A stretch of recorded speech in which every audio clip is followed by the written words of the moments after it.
Hi, I'm Linda, I say, taking a sip of coffee, a 40-year-old self-made woman. Growing up, I always knew I wasn't the favorite in the family. My younger brother John was the star in my parents' eyes from the start. They doted on him, gave him everything he wanted, while I felt more like a guest in our home than their daughter. I glance at Maggie, my best friend, who sits across from me at the kitchen table. I remember one Christmas, John got the latest gaming console and I got a sweater. I laughed bitterly. It was like they didn't even see me. Maggie frowns, her voice soft. That's so unfair, Linda. It must have been hard, feeling invisible. It was, I say, my eyes drifting to the quiet street outside. That's why I left as soon as I turned 18. I knew I had to build something for myself. And I did. I smile, remembering the years of hard work. Every paycheck, every promotion, I saved and climbed my way up. This house, I gesture around, it's modest, but it's mine. It's proof I can stand on my own. Meanwhile, John's life couldn't be more different. Despite all the coddling, he dropped out of college, drifted from one failed venture to another. Now, jobless and with children from different partners, he's moved back in with our parents, relying on their constant bailouts. Maggie shakes her head, a mix of sympathy and frustration on her face. Let me guess, they're still making excuses for him. Exactly, I sigh, the familiar bitterness rising in my chest. It's always about how John needs more help, more chances. They never stop to think that maybe it's their endless rescuing that's kept him from growing up. Our conversation is interrupted by the ringing of my phone. I glance at the screen. It's Mom. I brace myself before answering, already knowing what this call is about. Linda, we need to talk about John. Mom begins, her voice tense. He's gotten himself into trouble with child support. He owes over $3,000, and if he doesn't pay, he could go to jail. And you're calling me because I ask, though I already know the answer. We need your help, Linda, she pleads. We've done everything we can, but we're out of options. I feel that old pang of resentment. So you want money. It's not just money, Mom counters, desperation creeping into her voice. It's your brother's freedom. I take a deep breath, the weight of years of being second best pressing down on me. Mom, I've worked hard for everything I have. John has never had to struggle because you've always cleaned up his messes. There's a heavy pause, thick with unspoken accusations and disappointments. Are you really going to let your brother go to jail? Mom asks, her voice a mix of guilt-tripping and hope. I'm sorry, Mom, but I can't. I won't. My decision is clear, my voice firm. John needs to face the consequences of his actions. I have my own life, my own responsibilities. The call ends with a strained goodbye, leaving me with a swirl of emotions, anger, relief, and most of all, a sense of peace for finally standing my ground. Maggie reaches over, squeezing my hand in silent support. You did the right thing, Linda, she says. It's time they realize you're not their emergency fund. I nod, grateful for her understanding. It's just hard, you know. I know, she replies, her smile warm and reassuring. But you're doing what's best for you, and that's what matters. Not long after the phone call, there's a knock at my door. When I open it, I'm met with the tense faces of my parents. I let them in, knowing this isn't going to be a casual visit. Linda, we wouldn't ask if it weren't serious. Dad begins, his tone grave. John could go to jail. I cross my arms and lean against the wall. And how is that my problem, Dad? Why is it always me who has to fix things? You're his sister, Mom cuts in sharply. Family helps family. I let out a bitter laugh. Family helps family? That's rich coming from you. Where was that help when I needed support? Mom's eyes narrow. We did everything we could for you. Really? I challenge, my voice rising. Because all I remember is being sidelined the moment John was born. The air thickens with old grievances as Dad tries to mediate. Let's not rehash the past. We're talking about now. John needs help. And what about what I need? I counter, my frustration growing. I've been saving that money to pay off my house for my future, something I've built on my own. Dad's voice softens. We know you've worked hard, Linda. We're proud of you, but your brother. Stop, I interrupt, anger surging. It's always about John. What about me? Don't I deserve to feel secure in my own life?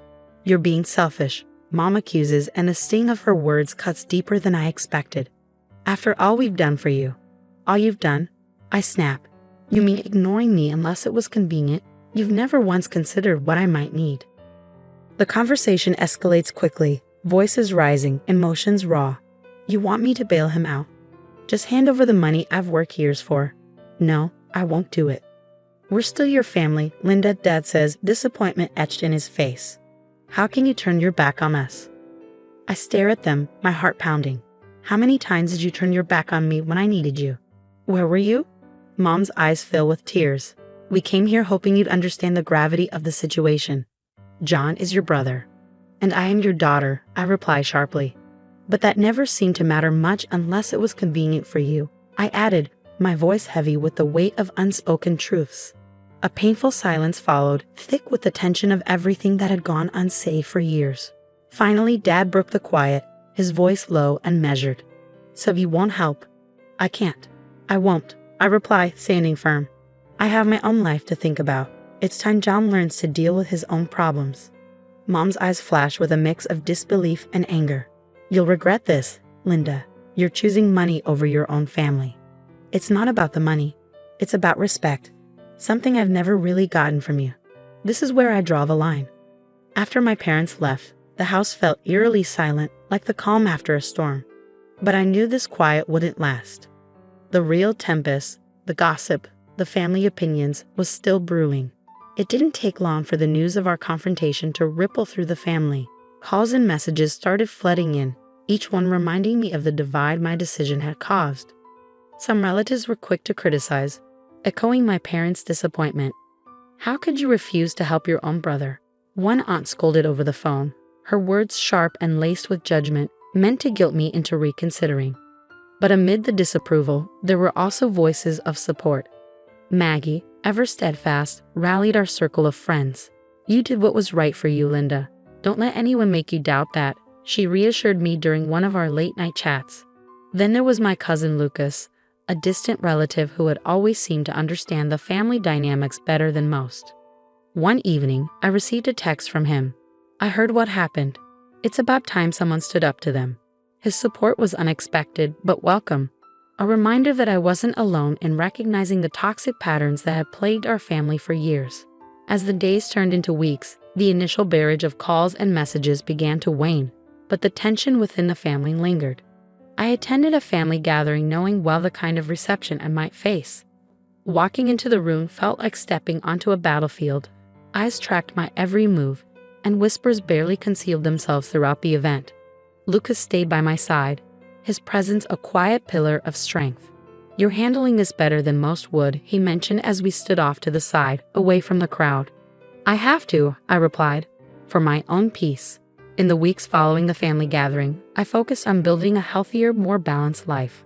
I knew that maintaining the boundaries I had set with my family would be crucial, not just for my peace of mind, but for my own growth. I started therapy, a decision sparked by the resurfacing feelings of guilt and abandonment after the confrontation with my parents. Sitting in a therapist's office, I opened up about my childhood, the favoritism, the neglect, and how it had shaped my relationships. "It sounds like you've always been the responsible one, the one who had to take care of herself," my therapist noted, her voice gentle but probing. "That's exactly it," I said, the realization dawning on me. And when I finally said no, it felt like I was breaking some unspoken family rule. "We often internalize these roles," she explained, "but breaking free from them can lead to significant personal growth." Her words were empowering, helping me understand that my worth wasn't tied to how much I sacrificed for others, especially when those sacrifices were never reciprocated. Meanwhile, John's situation worsened. Without my financial help, my parents, desperate to protect him from the consequences of their lifelong enabling, scrambled for alternatives. They tried setting up fundraisers, reached out to distant relatives, and even considered taking out loans. I heard about their struggles through Lucas, who kept in touch regularly. "They're really doing everything they can to avoid letting John face the real consequences," he said during one of our calls. One afternoon, I met Maggie for lunch at a cozy cafe, a small haven from the bustling city. We talked about everything from work to personal growth. But inevitably, the conversation turned back to my family. "You seem different, Jess," Maggie observed, her eyes thoughtful. "More at peace." "Maybe," I smiled, feeling the truth of her words. "I am. It's been tough, but setting these boundaries has been one of the best decisions I've ever made. I'm finally prioritizing myself." "That's wonderful to hear," Maggie said, her smile wide and genuine. "You deserve this peace, Jess. You've earned it."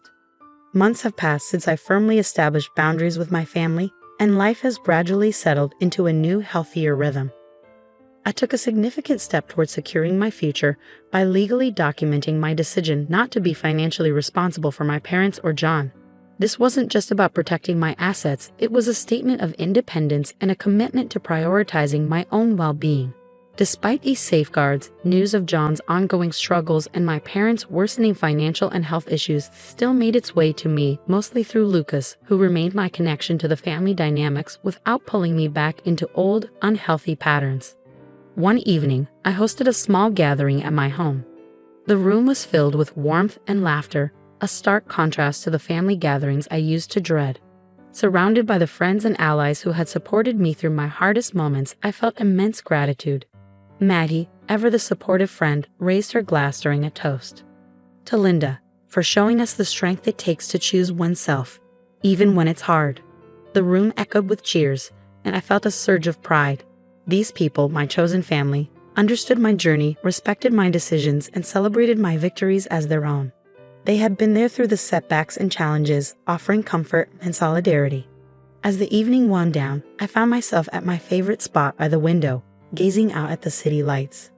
The peaceful night offered the perfect backdrop for reflection. I thought about the boundaries I had set and the sense of peace they had brought into my life. It's true what they say, sometimes the hardest boundaries to establish are the ones that ultimately set us free. This realization wasn't an ending, but a beginning, a new chapter in which I could live authentically and unapologetically, prioritizing my well-being and happiness. My relationship with my family might remain strained, but I had found a way to thrive outside the constraints of those old dynamics. As I turned from the window, I felt a quiet triumph swell in my heart. This wasn't just my new normal, it was a hard-earned victory, a testament to the resilience and determination that had guided me through the darkest times. The story of Linda comes to a close, one of overcoming and setting boundaries that we hope resonates with many of you. Now we'd love to hear from you. Do you believe family obligations should always take precedence over personal well-being? Or is it sometimes necessary to put yourself first in order to truly help others? It's a deeply personal and often controversial topic, so please feel free to share your thoughts and experiences in the comments below.